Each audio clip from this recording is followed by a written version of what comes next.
Hello, thank you very much for coming to the Korea Society today. My name is Jonathan Corrado. I'm the Associate Policy Director here at the Society. I'd like to first extend our warm appreciation to Mr. Jensen Ko, who's in the back there. Thank you very much, Mr. Jensen Ko, for his generous support of tonight's program. Not only did he help out, he came up, he inspired us to do this idea, and he brought 3 generations of his family here to help provide support. So that's what helps this place run. So thank you, Jensen.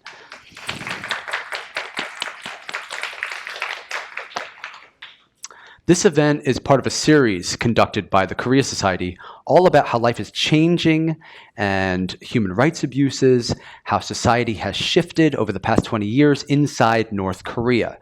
We've taken a lot of different perspectives, we've talked to a lot of different experts, and this is one installment in that series, and we're very, very fortunate to be joined today by Joseph Kim and Hannah Song, who each bring their own unique perspectives to the table, and I think we're all very privileged to be able to hear from them today. Just to give you a little bit of a background of some of the other programs that we've done recently, over the past couple of weeks, we've done 2 programs on marketization in North Korea. We had Andre Abrahamian, who used to run a program called Chosun Exchange, which is run out of Singapore and helps to train North Koreans on business concepts. We also had Yun Ho Kim, who looks at how cell phones and logistics are transforming North Korea society using technology from the inside out. We've also done a program with Lindsay Lloyd of the Bush Center, Greg Scarlatow of HRNK, and Victor Cha of CSIS, looking at the 5-year anniversary of the Commission of Inquiry report that the United Nations did on human rights abuses inside North Korea.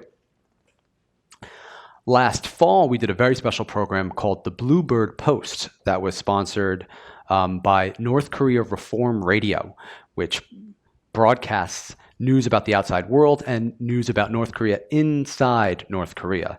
And we had some defectors come out on stage and talk about stories that they told that were transmitted through the radio back to their families inside North Korea. So it's a very personal, touching version of news dissemination that we were able to recreate here for our live studio audience. Today we're going to do a bit of the same and talk about Joseph Kim's story. So Joseph Kim is an assistant on the Human Freedom Initiative at the George Bush Institute. He was born and raised in North Korea. Separated from his family under tragic circumstances, Joseph escaped North Korea into China, where he connected to an NGO called Liberty in North Korea. A year later, he left China for the United States and claimed refugee status under the North Korean Human Rights Act. Hannah Song is the president and CEO of LINK, Liberty and North Korea, that organization that Joseph connected to. It raises awareness and about the human rights situation in North Korea and provides resettlement support to North Korean refugees. Today, we're going to hear about Joseph's personal story. We're also going to hear about some of his recent research that he's done on marketization in North Korea and what he's up to these days at the Bush Center. We'll hear from Hannah and learn about Link's work and her experiences, her story, what she knows. She has really great insights because of her network of defectors and all of the great work that she does to help refugees escape into a better life. Without further ado, please now help me in welcoming Hannah and Joseph to the stage.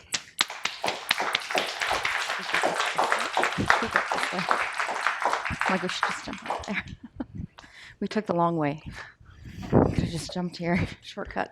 So thank you so much for joining us. I'm going to turn it over to you, Hannah, and let you go ahead and start the conversation off. Great. Well, hello, everybody, and thank you so much for being here today. It's great to see some familiar faces in the audience. It's such a privilege to be able to be here at the Korea Society, such a well-known organization, and we're so excited to be able to share both about Link's work and also for Joseph to be able to share about his story.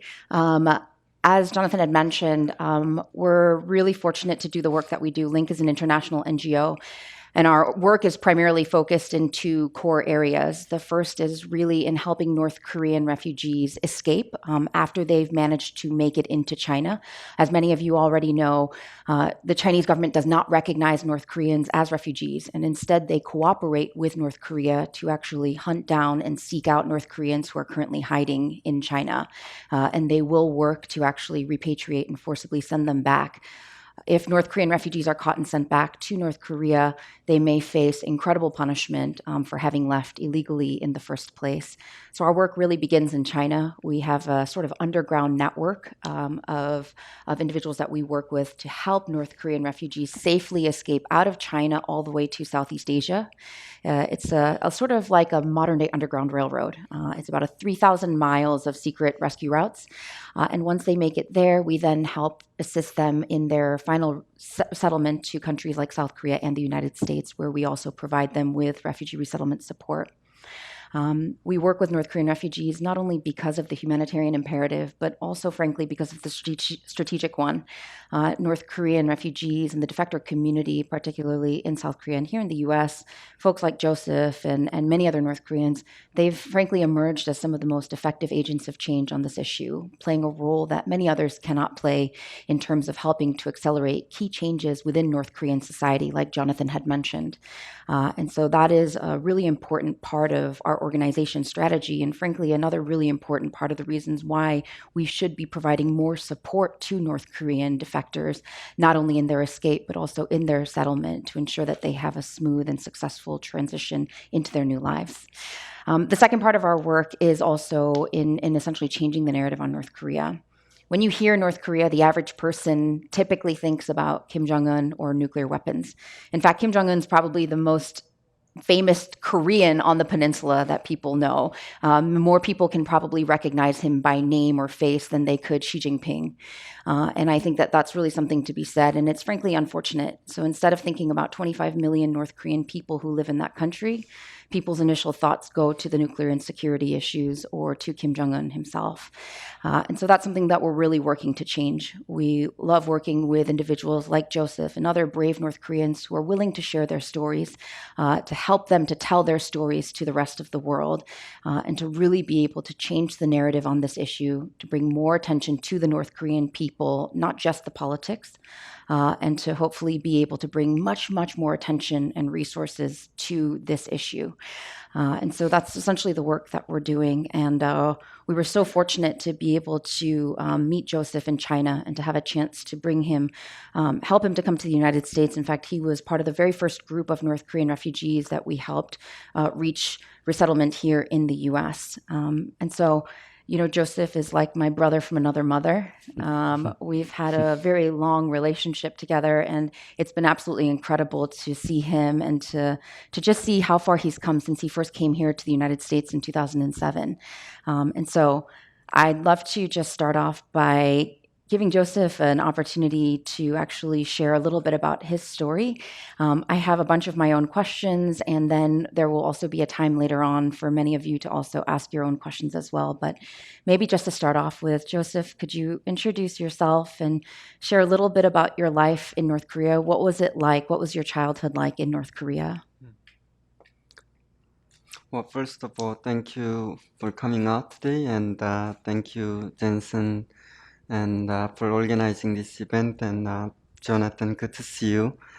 I think in the past I have been asked, can you tell me more about your life? What was it like to grow up as a child in North Korea for many years and many times? But I always struggled answering that questions because partially I just really didn't have much opportunity to sit down and process what it was like. You had to grow up so fast in many ways just to survive. So in part of you that feels like that you have been a grown-up for so long, but there is also a part of you that had never given a chance to be a child and properly develop into an adult. And when you're at my house, I want you to be a children and just be an average college student. And it was just the most touching thing that I have ever heard someone has said to me. Well, when I was 12 years old, my father died of starvation. And within the same year, my mom and my sister went to China, and I got separated from my families at the age of 12, and I was thrown into, I guess I was forced to be a homeless and live as a homeless children plus beggar for the next 3.5 years. It was not easy, to say the least, to be a homeless children in North Korea, because especially when this time was everyone was struggling against the food shortage. So even if someone on the street wanted to help me or sharing their food with me, they just couldn't, because sharing some portion of their food with me, meaning their own child has to eat less. So I think in many ways, North Korean regime not only violated human rights, oppressed its own people, but also took away children's to be child. And so, to say the least, I guess, growing up in North Korea, I really didn't have much opportunity to explore things like what would I like to become when I grow up, because I was mostly concerned with whether would I survive next 2 days. But I don't want to end that question with such a dark notice. North Korea is, even though I faced so many different difficulties, it's still home. It's a home that I would like to visit one day. There was when I in South Africa at Johannesburg International Airport. There is a saying on the wall saying, "They call it Africa, but we call it home." And I think many of us in the United States and elsewhere might have their understanding of what North Korea is, and which is fine. But for me, even though it is one of the darkest corner of the world, perhaps it's still a home to me, and it's a home that I'd like to visit one day. Well, thanks for sharing that. I remember when you went to South Africa and you shared that, and I think that really struck a chord, because I hear that a lot with our North Korean friends as well. In some ways, North Korea has become very much kind of this portrayal of how the media has, in many ways, defined North Korea by the nuclear security situation, North Korea as a threat, as something to be feared or afraid of. And I think when we have a chance to meet our North Korean friends like you and to hear your stories, it's a good reminder that North Korea is actually home to so many people, including your family, people that are other North Korean friends, their family members that they've left behind as well. You touched on this briefly, and if you're willing to share, could you share a little bit more about what happened to your mom and sister? You mentioned your father had passed away at 12, and then your mom and sister had left and gone to China, then causing you to become homeless. And so could you share a little bit more about what happened to them and where they are now, and if you've been in touch with them? Sure. Well, when I shared my story at TED in 2013, I said that my mom and my sister disappeared one day, and I didn't want to explain the entire story, and I also wanted to protect my mom in a sense that I didn't want anyone to judge my mom for what she had to do. So in 2002, my father passed away of starvation. My mom and my older sister, decided to go to China with the hope that expectation or hope that they would go to China to look for some food or work for a few weeks and earn some money and go back to North Korea. Obviously, that plan didn't work out as my mom had hoped.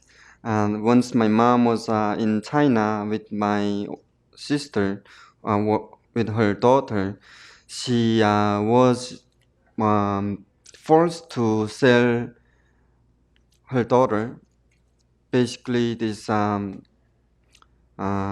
guess Chinese brokers saying that, well, you either sell your daughter so that she can have some life where in somewhere in China with a man, that she would have a place to sleep and she would have something to eat. Or if you refuse to do so, then I can just report to local Chinese authority. And if they're caught by the Chinese authority and sent back to North Korea, my mom and my sister would face severe consequences. It can be up to public execution, range from labor labor camps to public execution. Who knows? So my mom, obviously had to think, what do you do if you were at my mom's situation? Do you try to protect your sister, but knowing that she and my mom and my sister could both get arrested and sent back to North Korea? Or would she sell her own daughter so that with that little money that she would receive and go back to North Korea and save her younger child, which is me? So my mom eventually decided to let my sister go. And my mom came back and tried to explain to me the process, but mind you, I was only 12 years old.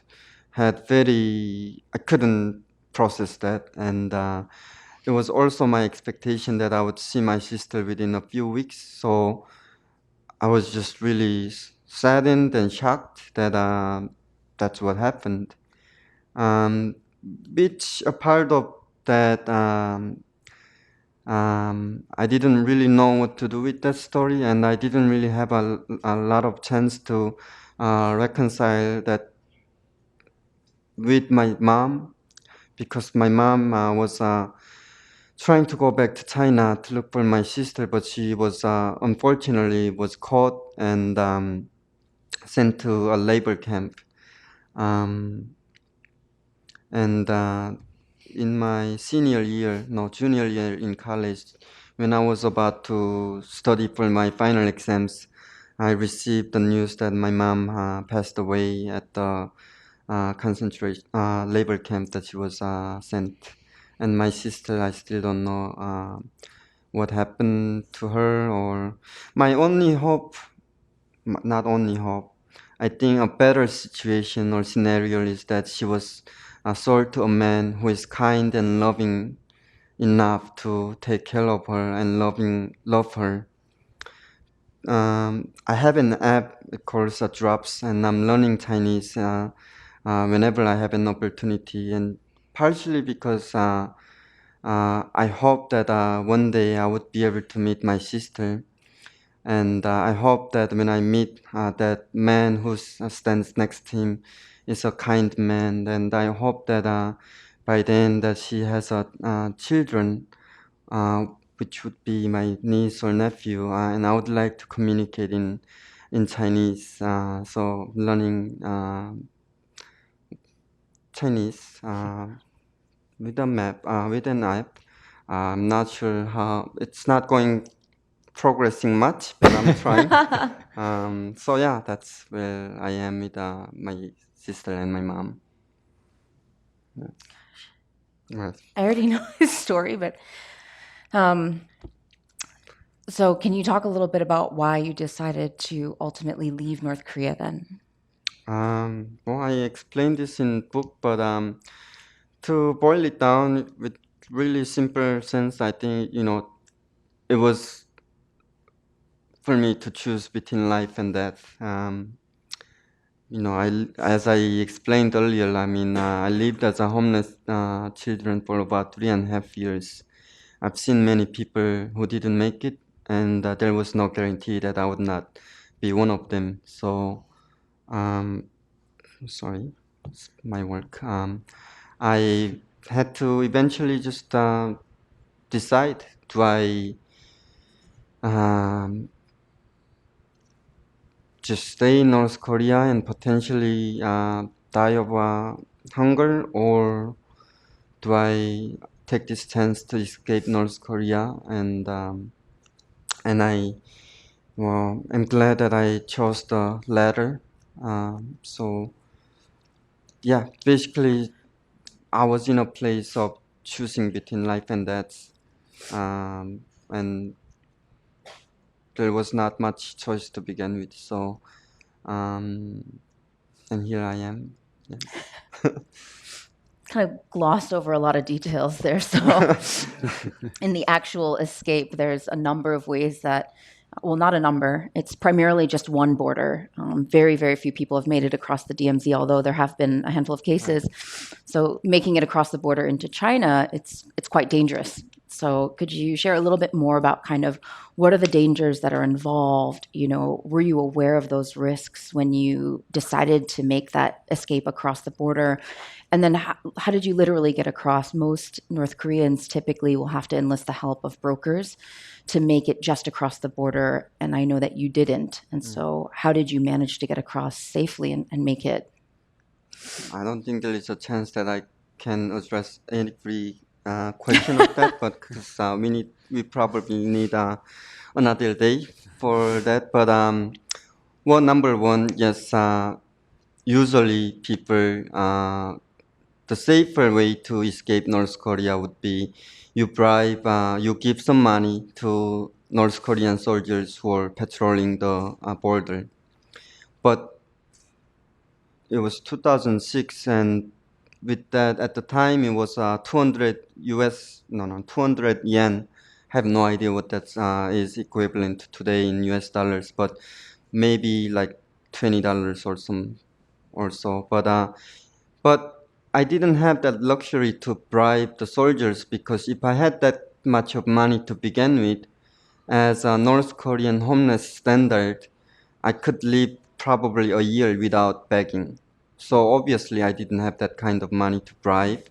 So literally for me, it was hit or miss, like literally a gambling, in a sense that make it great. If not, it's not like you didn't expect that you would get caught.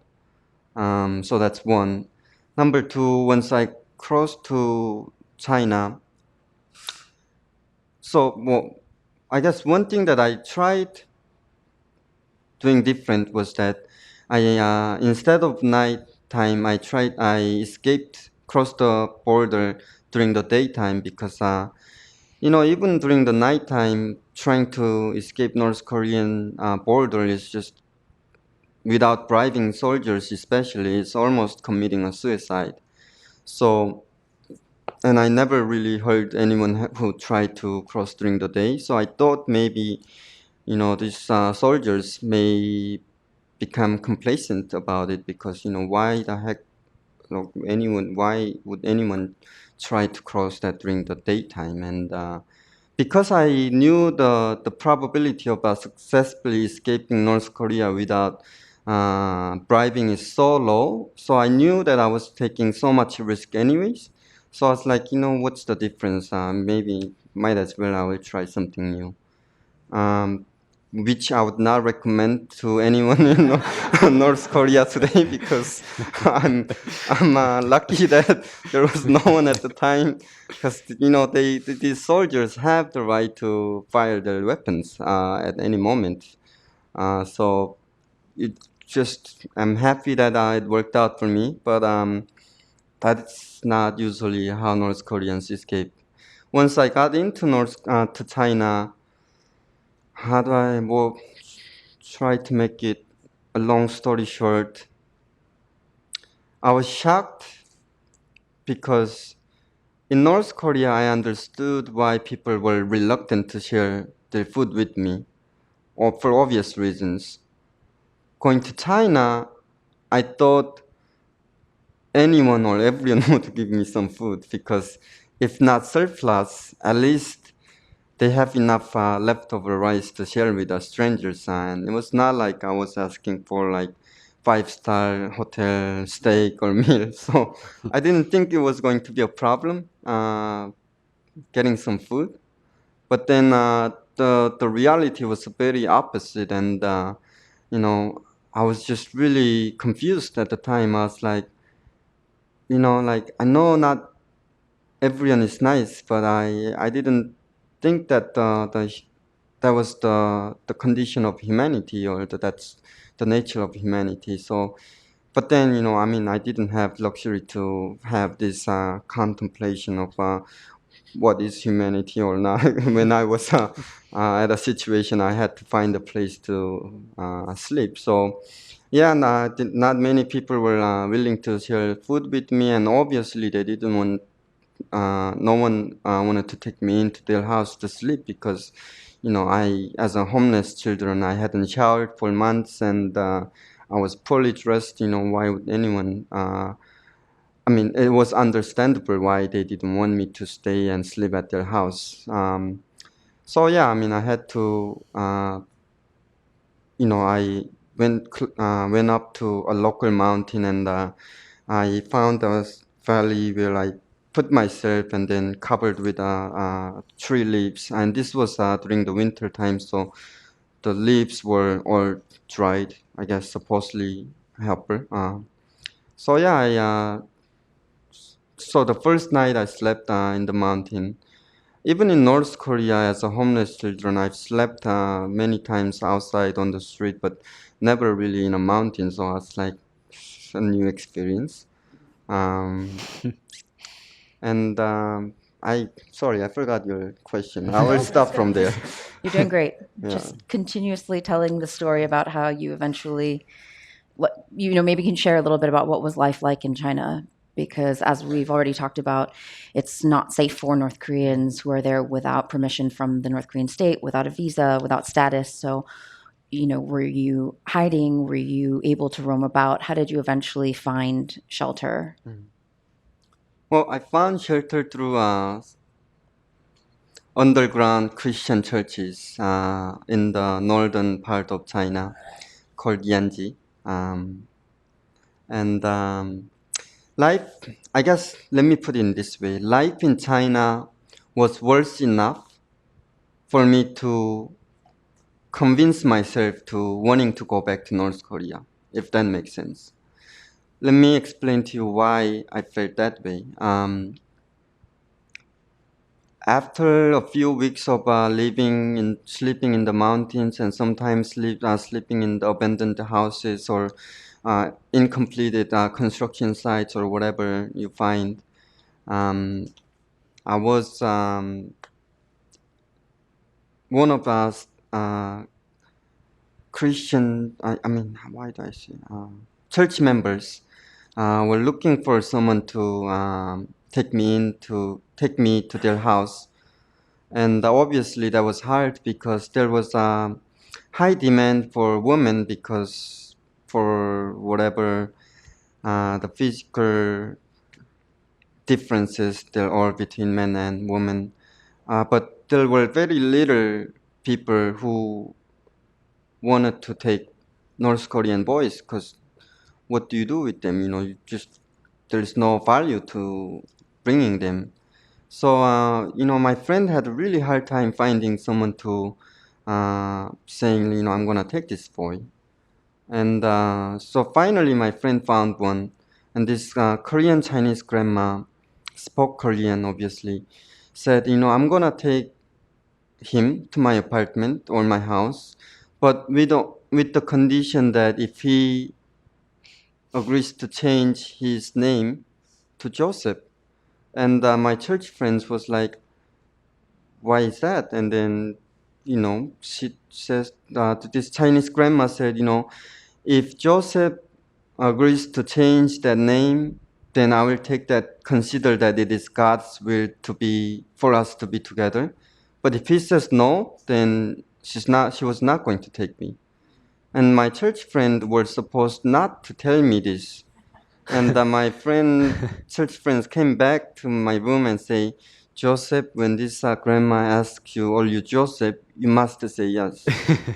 And I was like, I was in China. I experienced so many different things. I gave up everything I had, my personality, my pride, or whatever that defines who I am or who.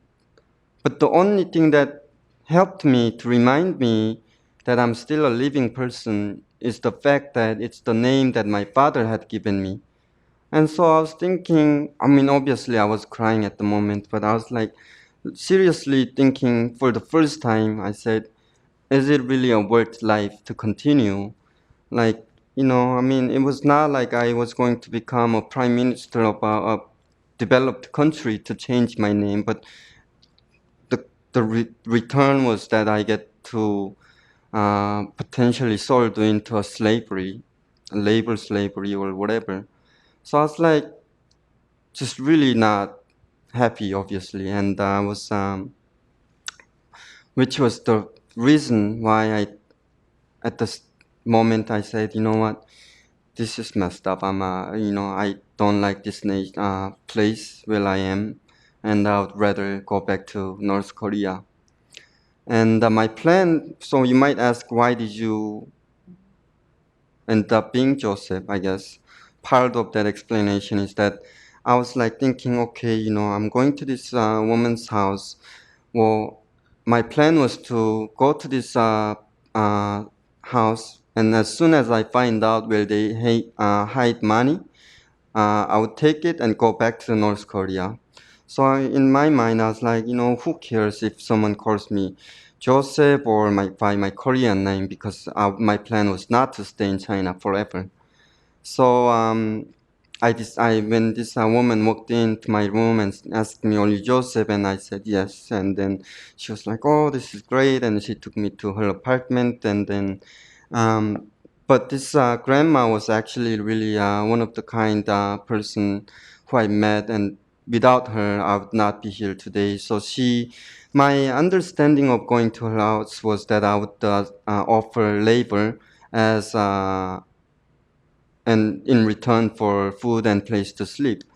So I was like, I'm selling myself into as a slave, and that was my understanding of going into this house. But his grandma, one day, her grandchildren came visit her, and she sat her grandchildren down, and said, "I want you to remember that Joseph here is not a slave or servant to our house. I want you to treat him as your nephew, as your cousins, and as your friend." Um, so eventually, to skipping the long story, she was the one who reached out to South Korean missionaries and eventually connected with a link to brought me to US. So that was reason why I felt like I wanted to go back to North Korea partially, and so yeah. If I could jump in and ask you one question, I want to ask you about developing trust over time. You mentioned that when you were in China, you didn't have much of an opportunity to contemplate humanity. When you went to Bard, you studied philosophy. Yeah. So I imagine that you contemplated humanity quite a bit. And that was a mistake. Yes. Sorry. How did you find it in you to regain the ability to trust people after being in a situation where trusting people could mean that you wouldn't be able to make it past the day? You wouldn't be able to see tomorrow. And how do you look back at your experience from that philosophical point of view? Philosophically, I have not been able to reconcile that struggle.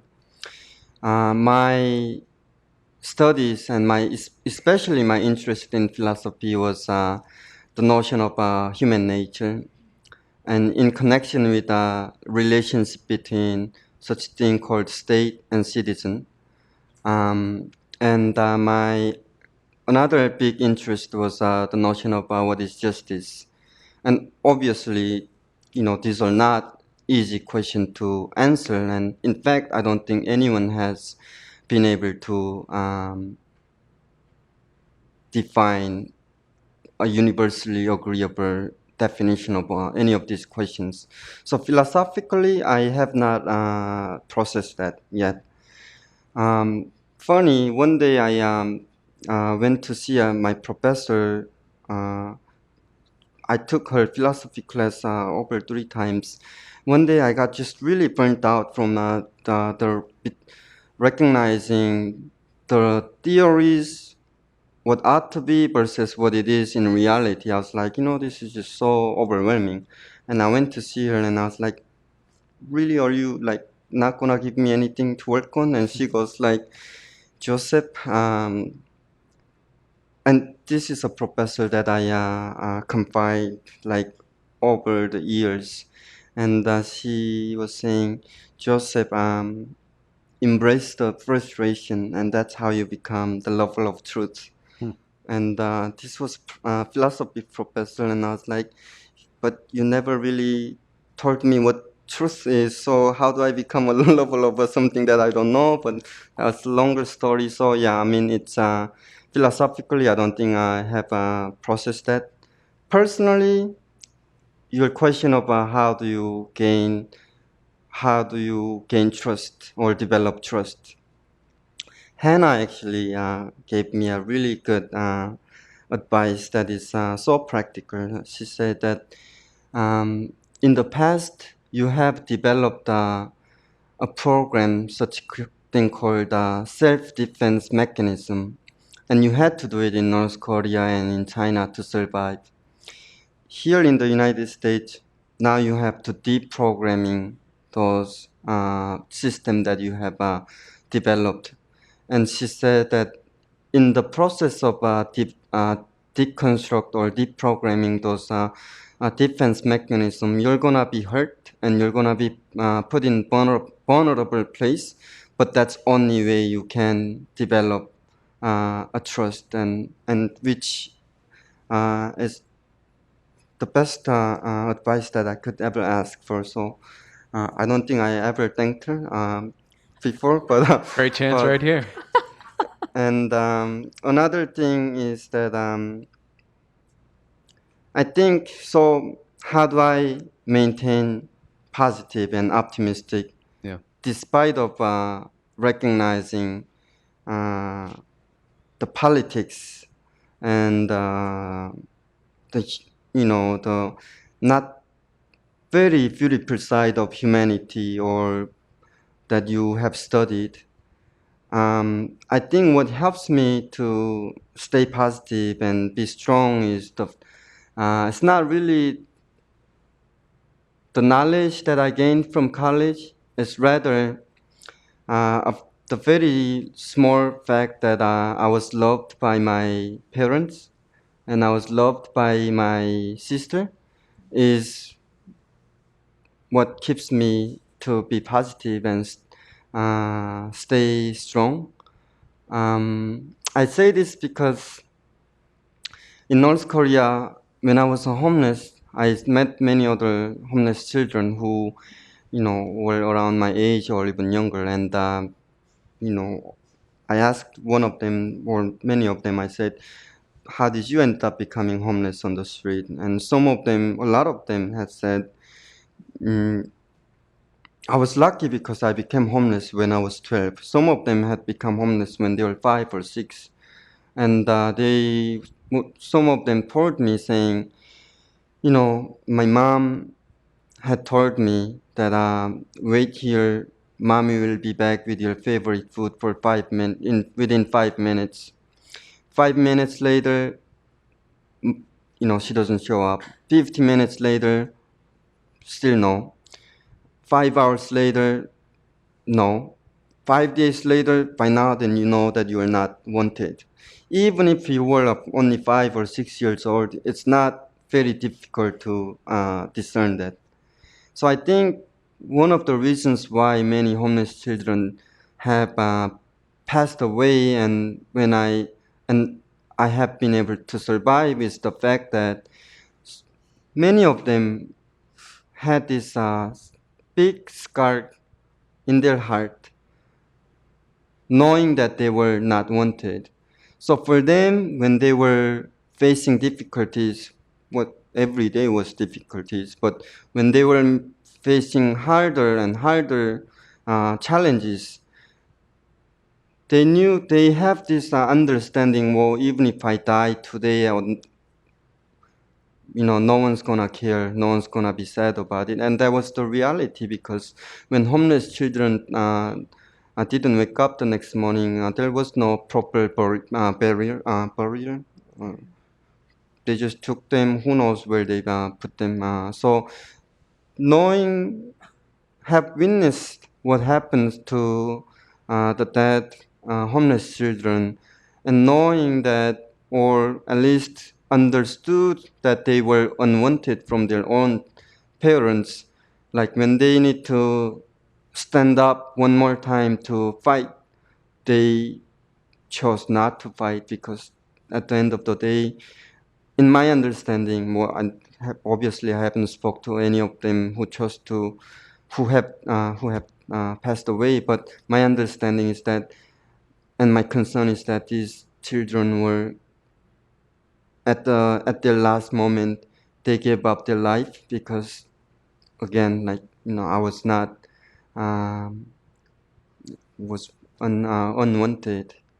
But for me, I think it's that simple knowledge that I was loved, and that by my parents, and that I have a reason to stand up one more time, uh, made helped me where I am today. So I guess my message to you is that if you have children, or if you plan to have a children, I don't think it takes a lot of knowledge to let your children know that you love them. And in my opinion, it's the best investment that you can have to your children, because knowledge will not prepare them to survive in times of difficulties. But I think, based on my experience, I think it's the simple knowledge that they were loved will help them to navigate those difficulties. I will end from there because I forgot the question again. I think we can all agree that was really touching response. Hannah, do you have another question? Do you want to wrap it up, or should we Sure. turn? I Okay. mean, I'll just end, I guess, with this question. I'm sure a lot of people are curious about why you actually decided to come to the U.S.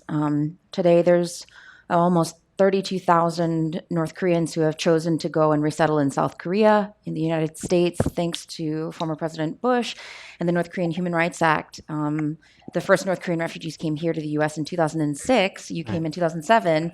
And to date, there's only been about 280 or so who have resettled here in the U.S. So, what caused you to make the decision to want to come to the U.S. ultimately? Yes, I think my challenge is always, how do I summarize that long process of thought into 3 minutes answer. But well, I was in American consulate, given about 4 months to wait my refugee status to be accepted.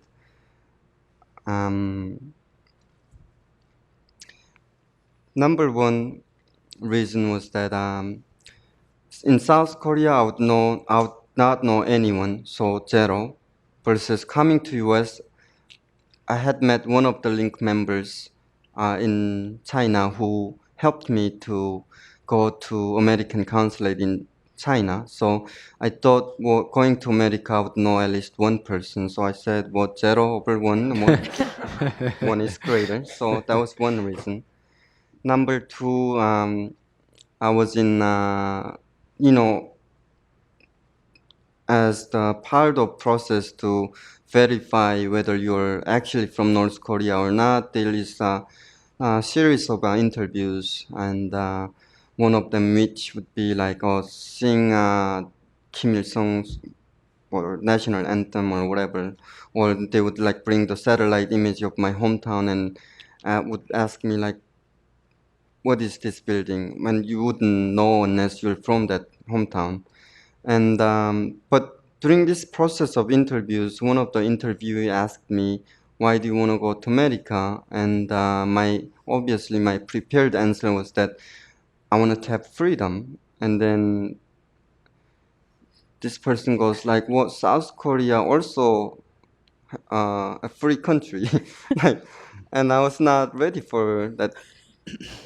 So I was like, I didn't know what to say, and but they just this person just kept cornering me like, why not South Korea? And I didn't. I was, mind you, I was on 16, so I was teenager. So I was like, I don't know why you keep pressuring me, but for that reason, I'm just gonna choose very opposite of what you recommend. So it was very adolescent thing to do, I guess. Number three, the biggest part was that during this period, 4 months, I got to learn about South Korean society through watching South Korean drama, and I understand it's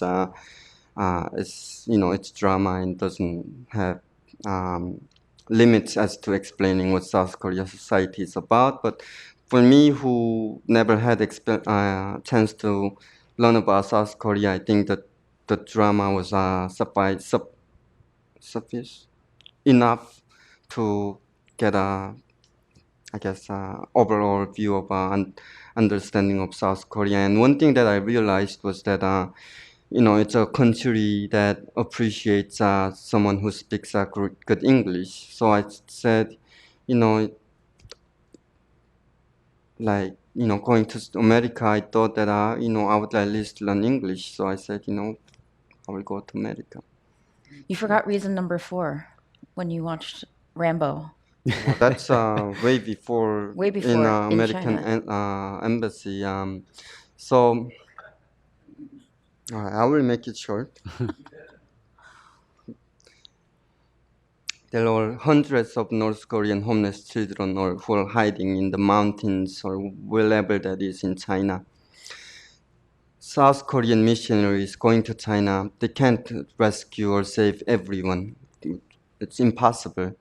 Even if you have all the money, it's just impossible to bring all of them, right? So this group of missionaries, in my speculation, I think, well, we can't save all of them, so just find and visit everyone and give them an opportunity to be human, at least that moment. Meaning, we'll go to them and ask them, what's the one wish that you would like to have?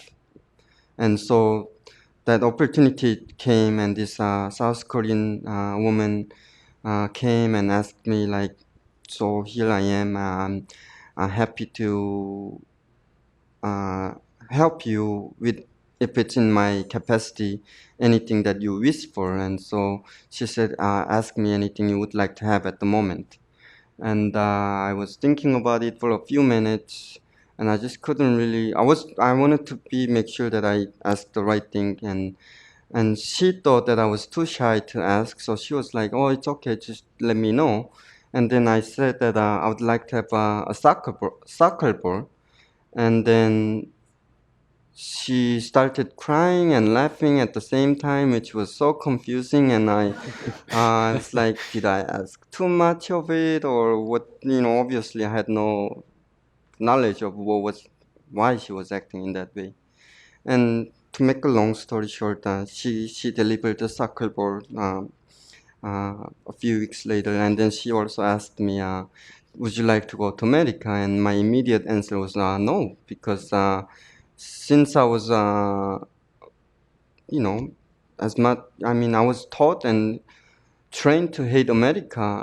Growing up in North Korea, so I didn't think about it twice. And this woman was like, this is really a lifetime opportunity that you're gonna be asked.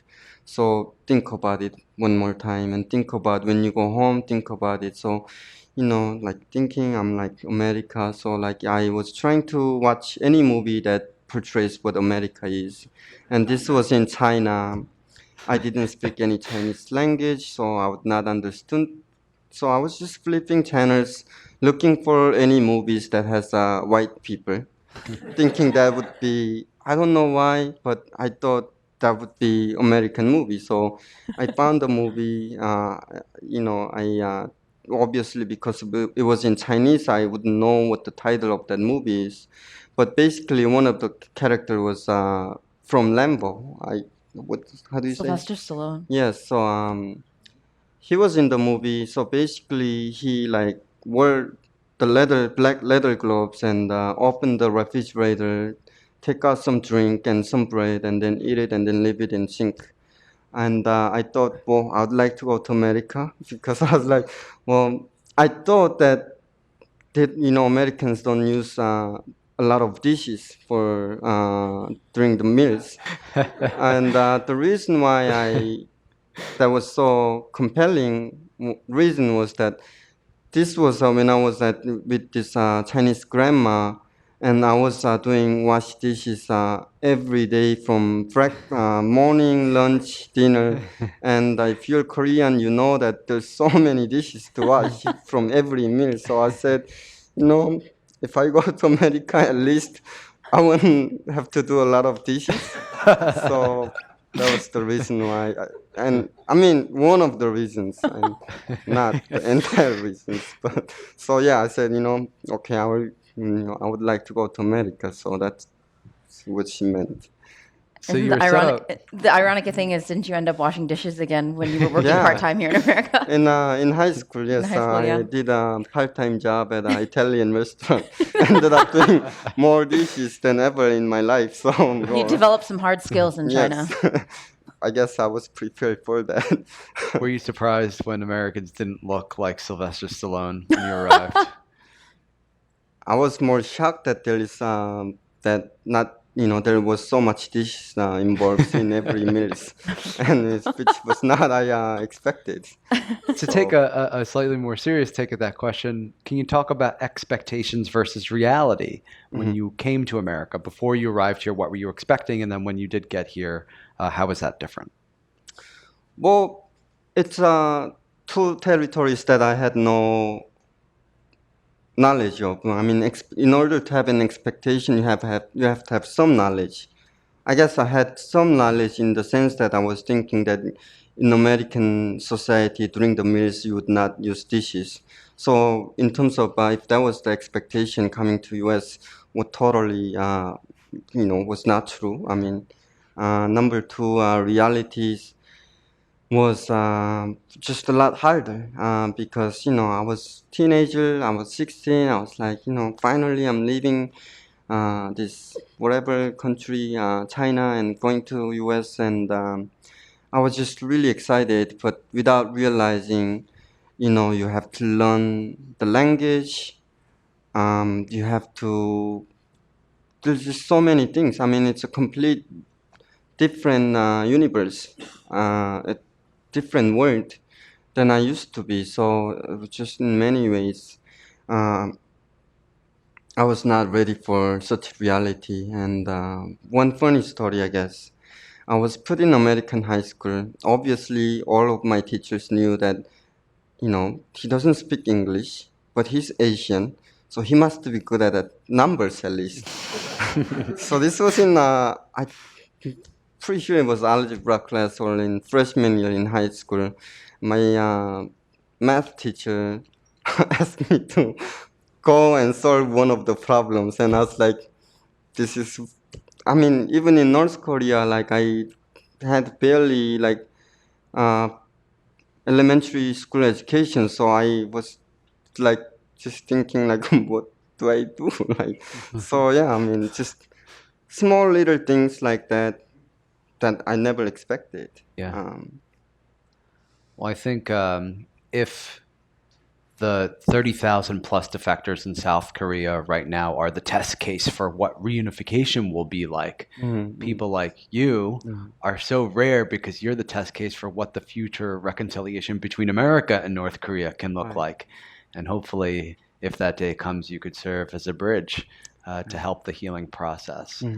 No, it's a great point. I think for that reason and for many more reasons, North Korean refugees should be an asset for both South Korea and the U.S. But the sad reality is that especially the current administration is treating North Korean refugees as a political tools rather than an asset. And I think that's not actively choosing not to address human rights issues at both Singapore and Hanoi summit is not only morally incorrect, but also politically just really bad strategy. So thank you for acknowledging that. What? Thank you. Sure.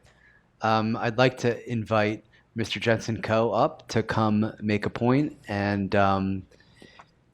offer up a little bit of thoughts. So please help me in welcoming Jensen Ko. Hi, Jensen Ko. I serve on the board of Liberty North Korea. So 3 quick things. One, I just wanted to thank Jonathan and the staff, Sally, Chloe, and Peter at Korea Society for hosting this event for us. And of course, Joseph and Hannah for sharing their thoughts with you. And of course, all of you for coming. Second thing is, Korea Society respects your privacy. So we will not be responding to you unless you show interest in Link. So if you'd like to be connected to Link and just talk to any one of us here, including our 2 high school interns back there, Jamie and Jaden, and just let us know that you'd like to stay in touch or share your contact info, and we'll be happy to continue to reach out to you and share information about Liberty in North Korea. So I think right now what we should do is say thank you to Joseph and Hannah for an incredible talk. So please join me in applauding to them.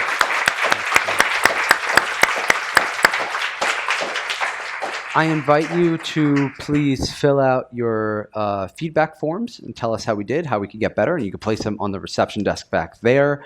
Continue engaging with us at the Korea Society. We'd love to have you as members. You could check out koreasociety.org for information about that. Our next event is going to be a bit of a break. We've got one on July 26th, a salute to veterans of the Korean War. We'll do that in Battery Park, where there's a Korean War monument. So feel free to join us then. More information about that can be found on our website. And thank you once more to Jensen Ko and his family for their support and assistance. Thank you to Link, and thank you all for coming here tonight and making this a special program. Have a good night.